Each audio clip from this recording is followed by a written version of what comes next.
Shalom, kiranya semua sahabat GPS TV dalam keadaan sukacita dan sejahtera di dalam Tuhan.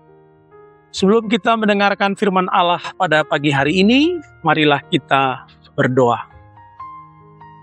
Ya Tuhan Allah, kami bersyukur atas kehidupan yang masih Engkau berikan, dan untuk setiap berkat-berkat yang telah Engkau titipkan. Saat ini kami sudah siap untuk mendengarkan firman-Mu, maka bersabdalah bagi hidup kami. Di dalam nama Yesus kami berdoa. Amin. Firman Tuhan kepada kita hari ini tertulis dalam kitab Bilangan 14 ayat 9. Demikianlah bunyinya. Hanya janganlah memberontak kepada Tuhan, dan janganlah takut kepada bangsa negeri itu, sebab mereka akan kita telan habis. Yang melindungi mereka sudah meninggalkan mereka, sedang Tuhan menyertai kita. Janganlah takut kepada mereka. Demikian firman Tuhan. Sahabat GPS TV yang dikasihi Tuhan Yesus, kitab Bilangan 14 ini mengisahkan tentang pemberontakan bangsa Israel dalam kepemimpinan Musa yang akan membawa bangsa itu menuju tanah Kanaan. Saat itu, bangsa Israel sudah berada di Kades di padang gurun Paran. Ketika tanah Kanaan yang dituju itu semakin dekat, maka Tuhan berfirman kepada Musa untuk mengutus beberapa orang untuk mengintai alias mensurvei tanah Kanaan yang akan diberikan Tuhan Allah itu kepada mereka. Mereka, tim survei yang diunjuk itu adalah perwakilan dari setiap suku Israel dan mestilah seorang pemimpin dari setiap suku mereka. Fokus pengintaian mereka adalah bagaimanakah keadaan negeri itu? Apakah bangsa yang mendiaminya kuat atau lemah? Apakah mereka sedikit atau banyak? Apakah mereka diam di tempat terbuka atau berkubu? Apakah tanahnya kurus atau gemuk? Apakah di sana ada pepohonan buah atau tidak? Intinya, tugas mereka adalah mengamat-amati seluruh keadaan negeri Kanaan untuk melihat kekuatan penduduk dan potensi alam yang mereka miliki. Demikianlah para pengintai itu pergi dan menjalankan tugas perintah dari Musa selama lebih dari 40 hari. Saudara-saudara, sekembalinya dari sana, mereka langsung melaporkan hasil survei itu kepada Musa dan Harun dan kepada seluruh bangsa itu. Masing-masing orang bersaksi alias melaporkan apa yang mereka amati tentang negeri Kanaan itu. Secara umum, isi laporan mereka adalah sebagai berikut. Memang negeri itu berlimpah-limpah susu dan madunya. Hanya bangsa yang diam di negeri itu kuat-kuat dan kotanya berkubu dan sangat besar. Maka kesimpulannya, kita tidak dapat maju menyerang bangsa itu karena mereka lebih kuat daripada kita. Bahkan mereka membumbui laporannya demikian. Negeri yang telah kami lalui untuk diintai adalah suatu negeri yang memakan penduduknya. Kami lihat di sana orang-orang raksasa dan kami lihat diri kami seperti belalang. Hal ini mereka katakan untuk meneguhkan kesimpulan supaya tidak melanjutkan perjalanan ke Kanaan sebab akan mati konyol. Mendengar laporan tersebut, mulailah segenap bangsa itu menangis, mengeluh, dan bersungut-sungut. Kata mereka dalam komplain mereka kepada Musa dan Harun itu, "Mengapakah Tuhan membawa kami ke negeri ini, supaya kami tewas oleh pedang, dan istri serta anak-anak kami menjadi tawanan? Bukankah lebih baik kami pulang ke Mesir?" Mereka mulai menyalahkan Allah, seperti yang sudah pernah mereka lakukan sebelum-sebelumnya. Mereka menyatakan kecewa pada Allah dan menuduh Allah gagal dalam rencananya. Bahkan disinyalir Allah berniat untuk menghabisi mereka. Inilah pemberontakan itu. Bahkan terucap juga kata mereka, baiklah kita mengangkat seorang pemimpin, lalu pulang ke Mesir. Bangsa ini mulai cari gara-gara untuk membatalkan misi besar Allah, yakni membawa bangsanya pulang ke tanah perjanjian, yakni Kanaan. Namun dalam keriuhan itu, muncul dan angkat bicaralah Yosua dan Kaleb. Mereka berdua ini juga turut dalam pengintaian terhadap negeri Kanaan tersebut. Mereka berdua memiliki kesimpulan yang berbeda dari yang lain. Katanya, negeri yang kami lalui untuk diintai itu adalah luar biasa baiknya. Jika Tuhan berkenan kepada kita, maka Ia akan membawa kita masuk ke negeri itu dan akan memberikannya kepada kita. Suatu negeri yang berlimpah-limpah susu dan madunya. Hanya janganlah memberontak kepada Tuhan dan janganlah takut kepada bangsa negeri itu. Nah, saudara-saudara, jadi jelaslah sesungguhnya bahwa teks firman Tuhan yang sudah saya bacakan tadi adalah sebuah perkataan Yosua dan Kaleb. Suatu perkataan yang positif, konstruktif, dan berani. Sebuah perkataan penyemangat untuk terus melanjutkan perjalanan.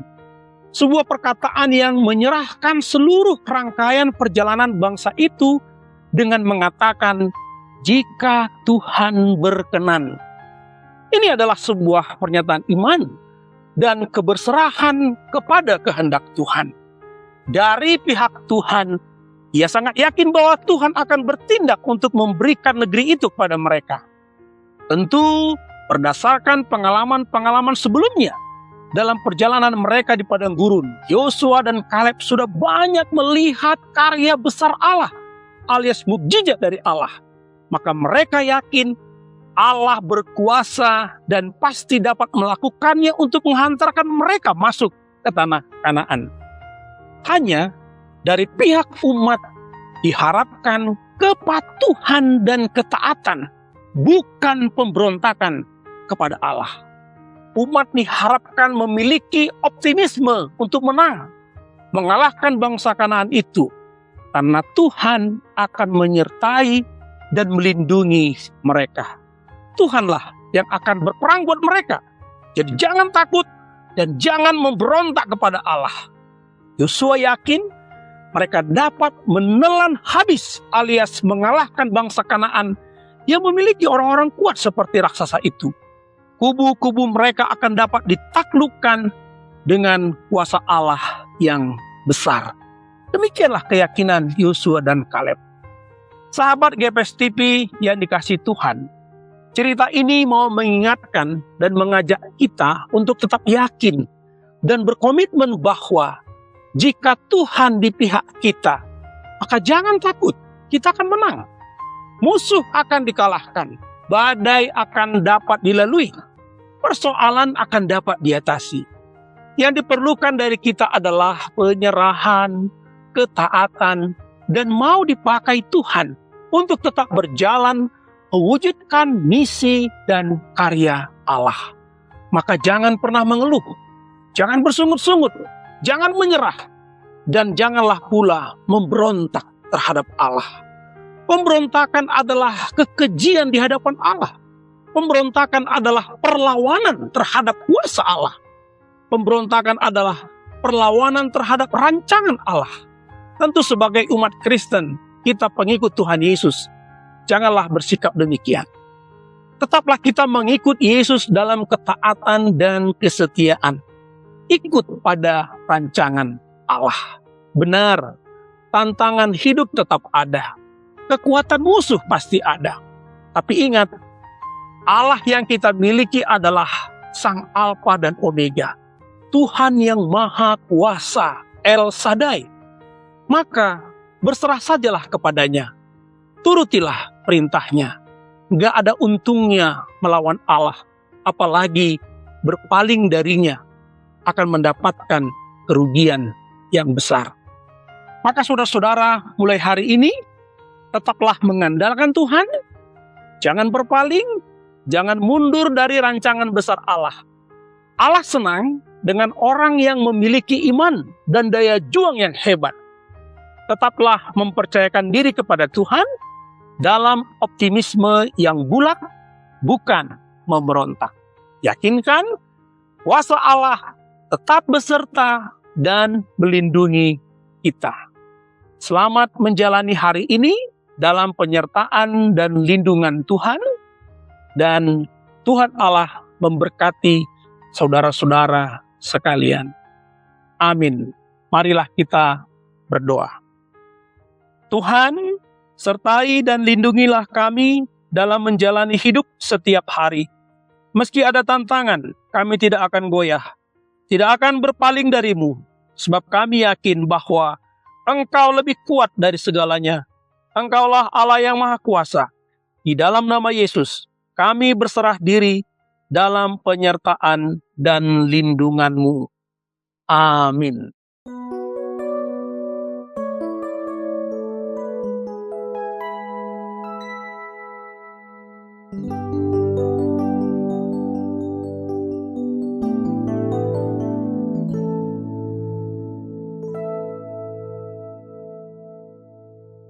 Ku datang ya Bapa dalam kerinduan, memandang keindahan-Mu.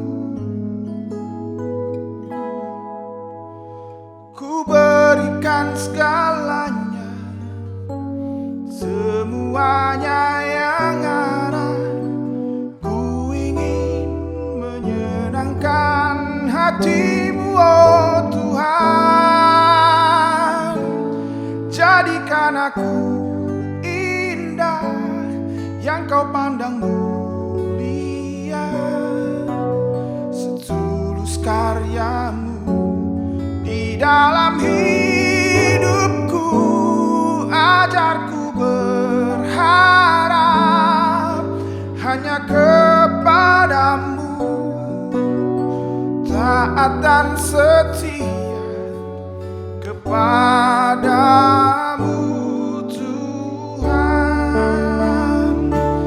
Jadikan aku indah yang Kau pandang mulia, setulus karya-Mu di dalam hidupku. Ajarku berharap hanya kepadamu, taat dan setia kepadamu Tuhan.